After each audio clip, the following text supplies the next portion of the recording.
Alchemist. Welcome back to another episode of Alchemy Crypto. I'm your host and alchemist, Al Capone.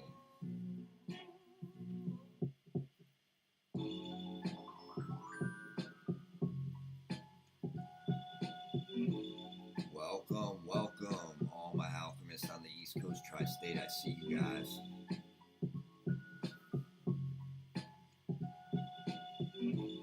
All my alchemists on the West Coast, stand up. Down south in the Gulf and all around the world. Welcome. Thank you for stopping back into the Cypher, y'all. Alright. Remember, nothing I say in this video is to be considered financial advice. I am not a financial advisor.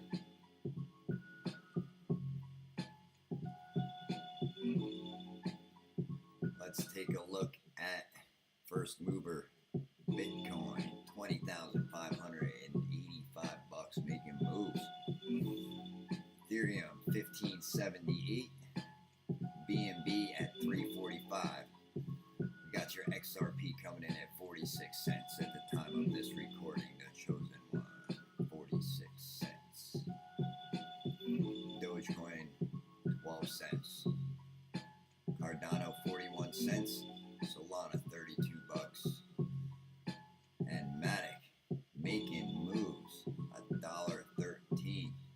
We're going to talk about why Matic is moving up 17%. Polkadot, $6.71, and rounding it out is that dog coin Shiba Inu, still 4 zeros out there. Alright, so welcome. Thank you for stopping by the Cypher. Let's just go right in, and I'm going to start by reminding you guys, you are early. Let's take a look at market cap, see where we're at. Just above the $1 trillion mark. And let's look at fear and greed. It is Friday, November 4th, and the Fear and Greed Index is sitting at 30. Let's jump over to the bear bull chart, CNN. Take a look. Let's do a quick refresh. And we are still in neutral territory, if I am not mistaken. Yes, we're at a 55. Okay. Got a lot of talk that the macro bottom is in. I am not sure. If you got some big bulls, you got Chamath out there, you got Raul Paul, a lot of these guys calling the bottom. We will see. All I know is it is not looking good out there. I think there could be more pain before we see the actual bottom. But we will keep an eye on it. Let's look in on U.S. markets. The Dow, the NASDAQ, and the S&P futures. Pre-trading, pre-market, see what's happening. Looks like futures are on the rise and everything is green. Okay, yep, we got Bitcoin coming up. We got the macro coming up, so we'll keep an eye on it. Going to show you the ISO tokens real quick, folks. These are highly undervalued assets that are available to you right now. Let's keep going and look in on the chosen one because we got a lot of news today. Chosen one, XRP coming in at 46 cents. So that 2 for $1 deal is still on. Get it while you can. That is not financial advice. That is what I am doing. Dollar cost averaging on a regular basis into ISO tokens. Let's jump over to Fiat Leak. All that funny money traveling into XRP and being moved around the world. Alright, so there is a lot of news today.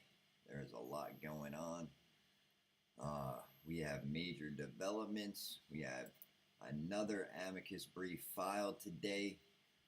We had Coinbase, and now we've got this was 11. This made 11 entities now supporting Ripple. There is a groundswell of support for this coin.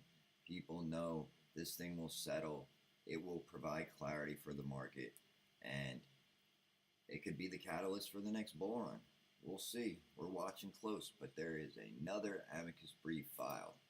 This out today. Cryptillion Payment Systems has petitioned court to file amicus brief to support Ripple in its fight against the SEC. They are on the ropes. They're taking a beating. They're trying to do whatever they can to call this thing a security and suppress this asset for as long as possible. But when this thing comes to an end, it will melt faces. It will take off and explode. So we got Cryptillion, a payment service provider, an online cryptocurrency service for retail customers and commercial retail business, has asked District Court Judge Annalisa Torres to file an amicus brief in support of Ripple's opposition to the U.S. Securities and Exchange Commission's motion for summary judgment. So, more people piling on support here for Ripple. That makes, I believe, 12, if I'm not mistaken, now. So let's jump over to a tweet from Brad. He says, for those of you keeping count, yeah, 12. Amicus brief submitted. It's unprecedented, I'm told, to have this happen at this stage. This is very late in the game, and all these amicus briefs are really just giving the SEC the 1-2 punch. They're on the ropes. They're going to settle this thing. It's imminent. It could happen at any moment. Position accordingly. That is not financial advice. They each explain in their own unique way the irreparable harm the SEC will do to every facet of the cryptocurrency economy if it gets its way and deems all these things securities. We know this one in particular is a currency. Now, let's take a look right here. Brad's still following 589 people. Why is that funny? I'll remind you. You got this yellow guy over here predicting XRP to hit 589 by the end of the year. Is that this year or is that end of 2024? Well, the yellow man's not saying. We'll just keep an eye on this thing and see what happens. That would be a heck of a run from 46 cents to $589 in the next 2 months.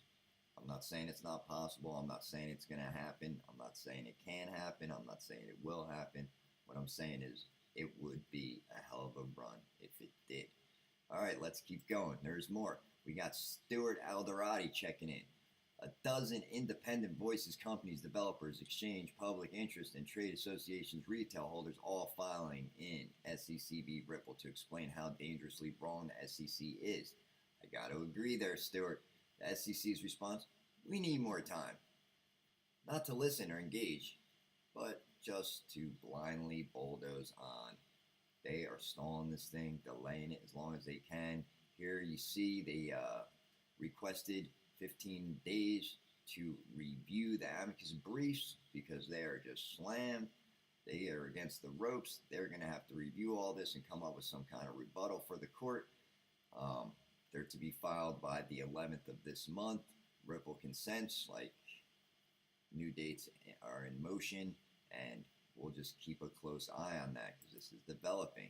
Now, we've touched on this in some previous videos. The alchemists already know we have the EVM running on the XRPL Ethereum virtual machine, which will bring smart contracts.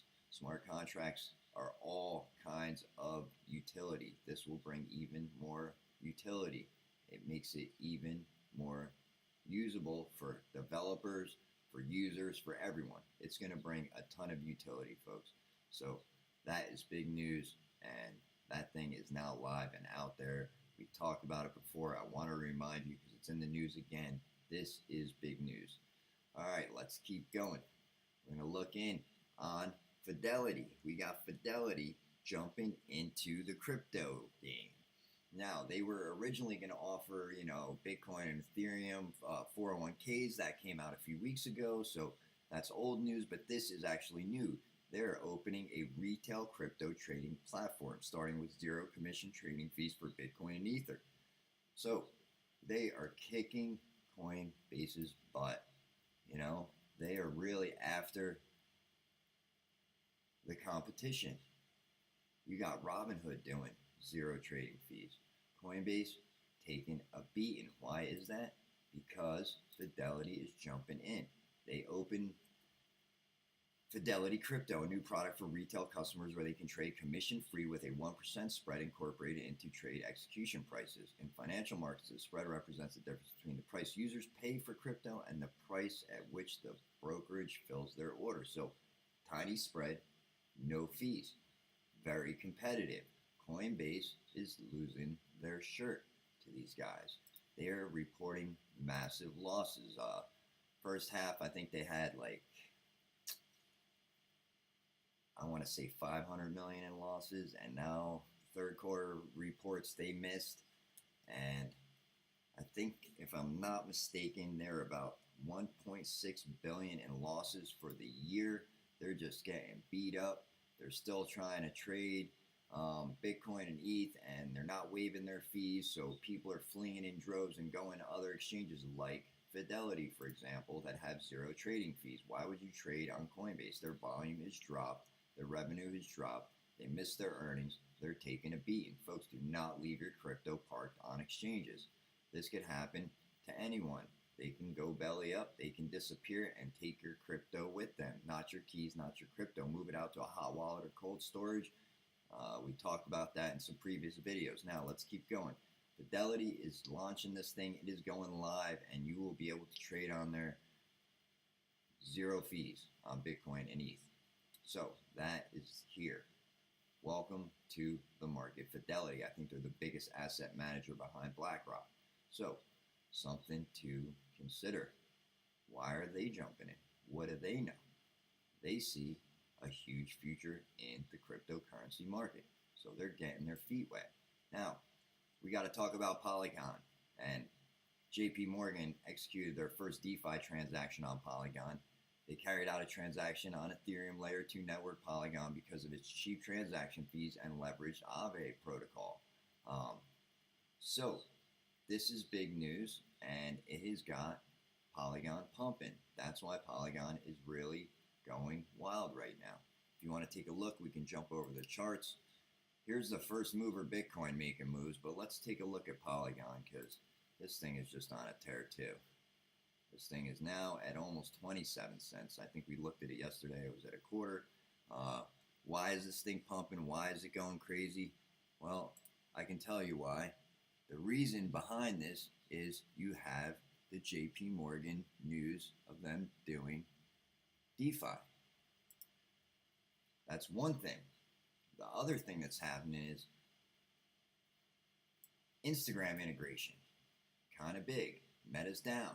But they still have a shit ton of users on the platform. They still have a ton of people, and they're going to be minting NFTs and integrating NFTs into Instagram using Polygon. So those two things are really pushing the price of Matic up. So Polygon pumping on that news. Congratulations to them. They're making deals in the bear market. They're innovating. They're building out their business models now. Meta, Instagram, Polygon, and JP Morgan. So that is what's driving that up. Very, very interesting. So let's keep going, guys, because if you want to learn how to trade, jump over to Alchemy Crypto Cypher. I will show you how to long and short these markets. You could have been long here and made a ton of cash today. Did you? If you want to, just jump over to alchemycryptocypher.com. Join the Discord. We do live trades in the Discord. We talk about a lot of things we can't talk about here on the platform. And if you want to stay in the know, jump on over. I will show you how to long and short this market. No matter if it's up or down, I will show you how to make money. All right, guys. I'm going to leave you with this. We got to talk about this war in Russia and why it's really, really happening. So I don't have an opinion on Tucker. I just want you to hear him out. Listen to this. Let's listen. Real quick clip. I'm going to talk over this so I don't get a copyright. That the Biden administration was funding secret biolabs in Ukraine, of all places, we would not have believed you. Yeah, I don't think we're going to put that on TV. No thanks. Then if you told us that not only did the administration fund these secret biolabs in Ukraine, but that they then failed to secure the deadly contents of those labs before the Russian invasion. They failed to secure that stuff over there. If you had told us that 4 days ago, we'd have dismissed you as a nut. It was just they got Russians lobbing bombs. We don't want anything to do with a story like that. Supposedly there's 36 of them. Too far out. In any case, we already knew for a fact that that story was false. How do we know that? Because we read USA Today, America's newspaper. They're denying it. They're saying it's not real. But if you look over here, let's listen into this one real quick. I'm going to talk over this so I don't get a copyright. Check it out. A deadly weapon in Russia's war on Ukraine. The Kremlin claims without any evidence that the U.S. has helped Ukraine develop biological weapons. So Russia has asked the United Nations to do an independent investigation into these biolabs, and NATO and the UN has said, no, we don't believe it. We're not going to look into it. We're not buying it. However, weapons in secret laboratories. Chris Livesay got exclusive access to a Ukrainian lab at the heart of this information war to check out the bogus. Apparently, there is 36 of these things over there, and this could be the reason that this war is happening. Claims that some Americans, including members of Congress, actually believe. It's here, Russia says, where Ukraine and the United States are developing biological weapons. A secret lab that in this leafy neighborhood isn't so sinister after all. That's Rambo, the only security at Kyiv's public reference laboratory. Great. All we got is a little dog in there. Allowed inside since Russia's invasion. A little dog protecting this. And let's hear what's inside. But it's we're going to take a look, folks. By international agencies like the WHO. Natalia Videyko, chief of research, shows us equipment for containing some of the most infectious diseases known to humankind. But I thought there were no biological labs in Ukraine funded by the U.S. I thought this was false. For anthrax, everything. Oh, yeah, everything. It's all in there, folks. This could be why. I wouldn't be happy either if they were developing this stuff on my doorstep. I don't know. I want you to comment your thoughts down below. All I know is that if we were having accidents here, stateside, in these labs, and people were dying and they had to put a tent up over this thing and quarantine everyone, or everyone in there died, they got sick and tired of that happening. They said no more. So what they did is they moved these things offshore and overseas, and they are there. They're out there. This is really happening. This is really probably true. Let's take a listen. I would also like to note that the United Nations currently has neither the mandate nor the technical or operational capacity to investigate this information. Oh, really? They don't? That's amazing. I find that hard to believe, man. As I previously informed the Council, the relevant instrument of international law is the 1972 Biological Weapons Convention, or BWC, which effectively prohibits the development, production, acquisition, transfer, stockpiling, and use of biological and toxin weapons. Ooh, someone's in violation, it The sounds Russian like. Federation and Ukraine are both states parties to the Biological Weapons Convention. All I know is things are heating up, and after months of denial, the U.S. has admitted to running the Ukraine biolabs. This is... The Pentagon said on Thursday has operated 46 biolabs in Ukraine handling dangerous pathogens after previously dismissing the Russian propaganda dismissing the claims. Now they're admitting it. So 46 of them, they knew the invasion was coming. They still let Russia lob bombs into there. These buildings could get hit. They only have a puppy protecting them. This is the real world we're living in, folks. Alchemists, I would like to thank each and every one of you. If you are still here, thank you very much. Please don't forget to like and subscribe. And I will catch y'all in the next one. This is your Alchemist.